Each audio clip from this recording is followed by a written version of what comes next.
Hey guys, welcome to my channel. I'm Danielle, and today I want to share with you guys my experience with a jar spell that I did, a love spell.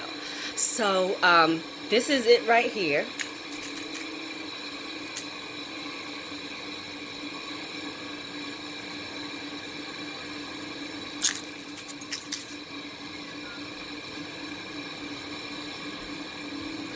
Okay, let's see, you can really see.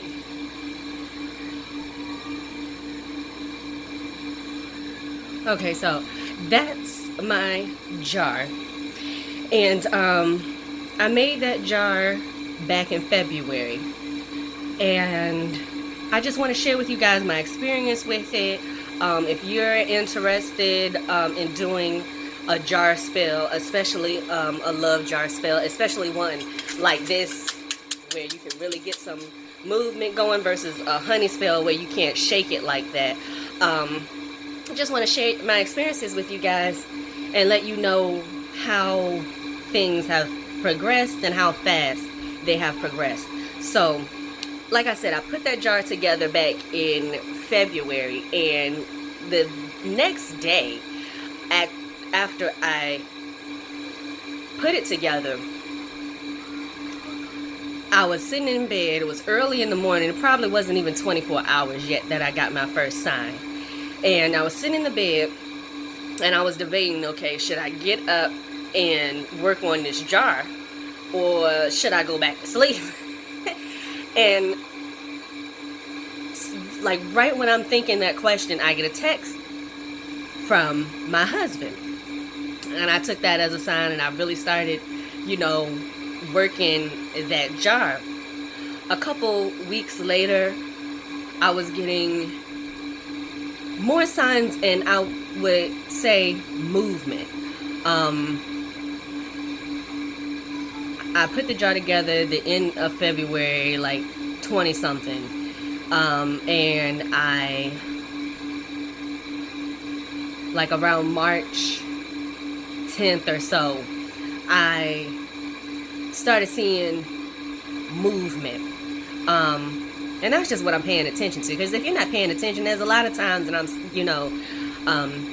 seeing this in my notes. That's why it's so good to take notes. And when you think of something and you notice something, write it down. Because for me, sometimes I'll get the same sign a few times and then wait a minute, that's a sign. And then I go ahead and write it down. So pay attention. So the movement that I noticed, that I documented, was around March 10th, and I noticed my husband was being more generous and more helpful and more loving, which is what I wanted. I wanted him to be more generous. That's why I got the rice in there. I've got clothes in here for clothes can have a dominating effect. Might not be the most coercive of the herbs out there, but it definitely does its job. Rosemary can be dominating as well if you're a woman. It gives the woman the upper hand, and it's good for protecting women and children as well. So I put that rosemary in there for to give myself the upper hand. Got some coffee in here. I got my road opener mix that I made way back when. I put a pinch of that in there. The rose is for romance, of course. Peace, because I wanted him to be at peace with letting his guard down. He's a very guarded person. He's just always been that way. And it was more understandable, of course, when we were first dating or married, because we were still getting to know each other. But it's like at some point, the guard has to come down. Now, I still get it because, of course, like all relationships, we've had our fair share of ups and downs, and we're rebuilding trust and things of that nature.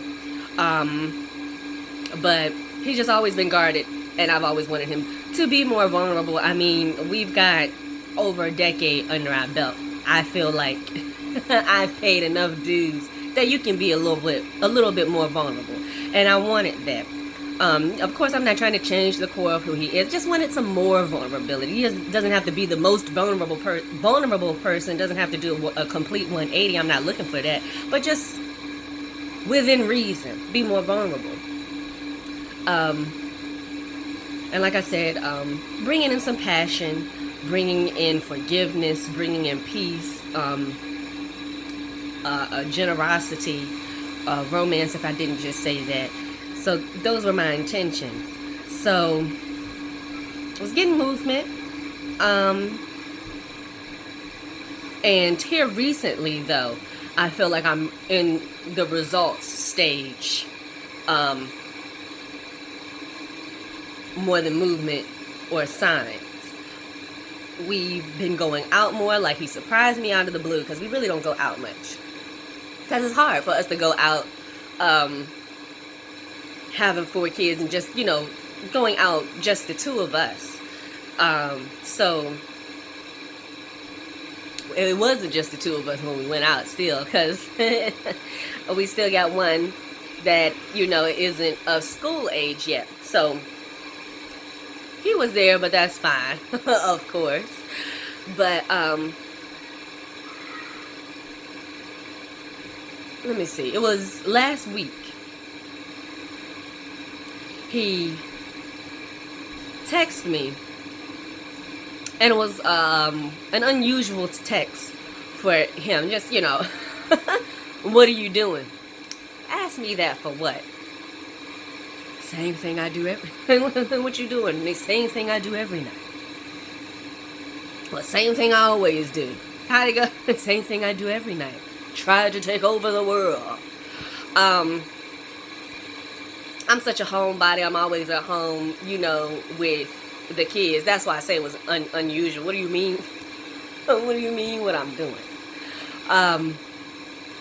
I don't know. Like, I'm watching YouTube, watching TV, whatever it is I was doing. And he's like, okay, I want to take you out tomorrow, and I want to take you out Monday too. Two days? So that's definite movement. And we did go out. And another thing, the vulnerability. Hold on. How do you say it? Let me... There'd be too many damn bowls going on in some of these words. Vulnerability. Who gives a fuck? Vulnerability. It sounds like I'm saying it wrong. Anywho. Vulnerability. I guess that's how you pronounce it. That aspect. I got...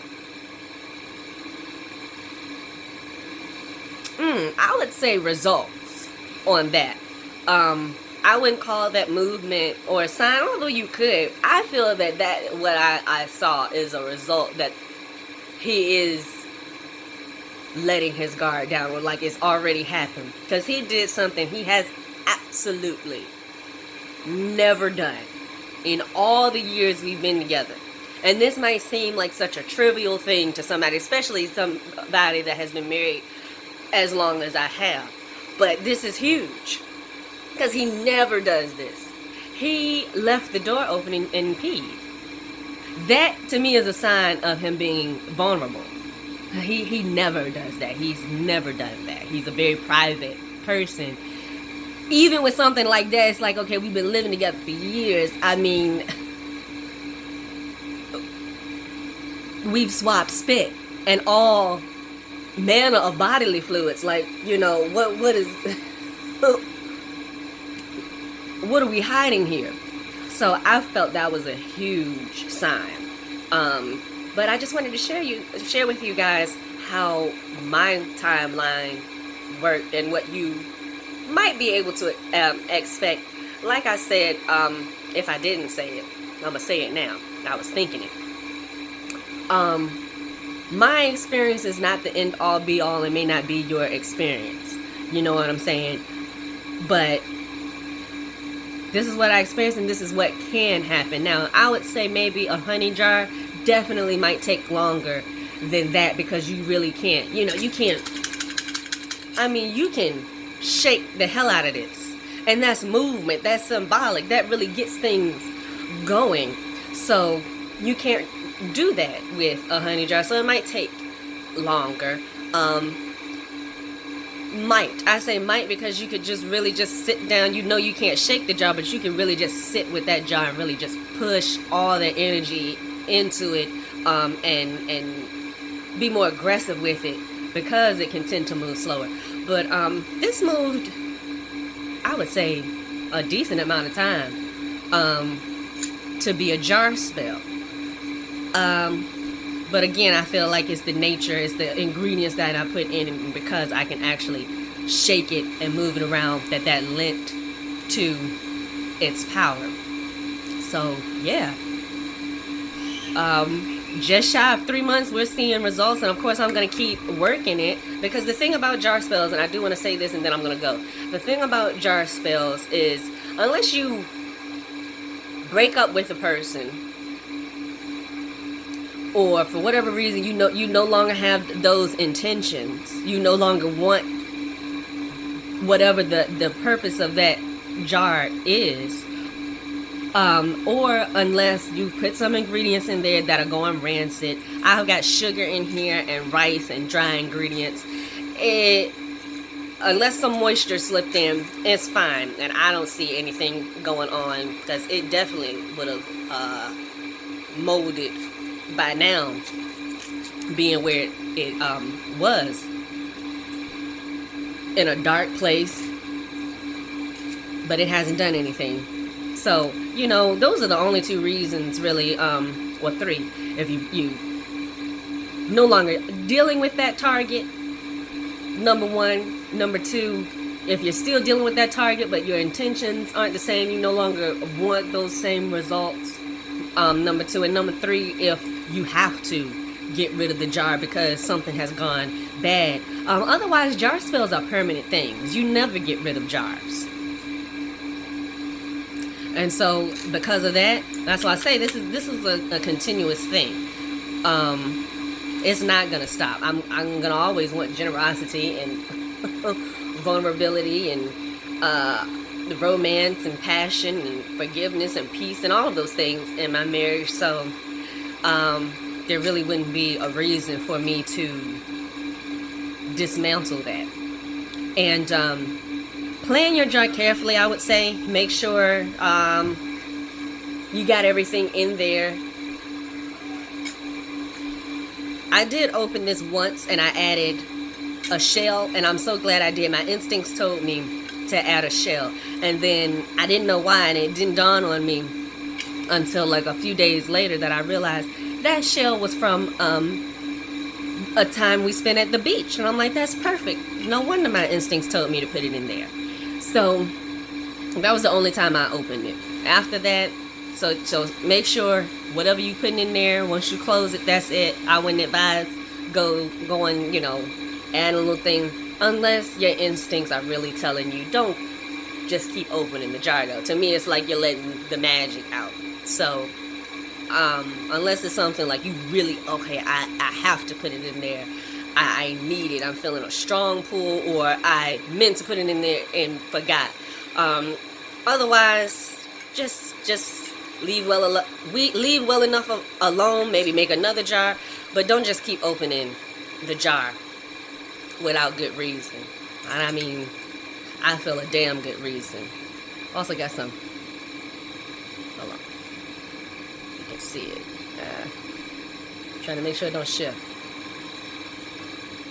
It doesn't even look like you can tell what it is, but that little piece at the bottom in the mist that's surrounded by roses, that's his hibiscus right there, for passion. So that's it, guys. Thank you guys so much for watching. Stay tuned for more videos, and I'll see you on the next one. Bye.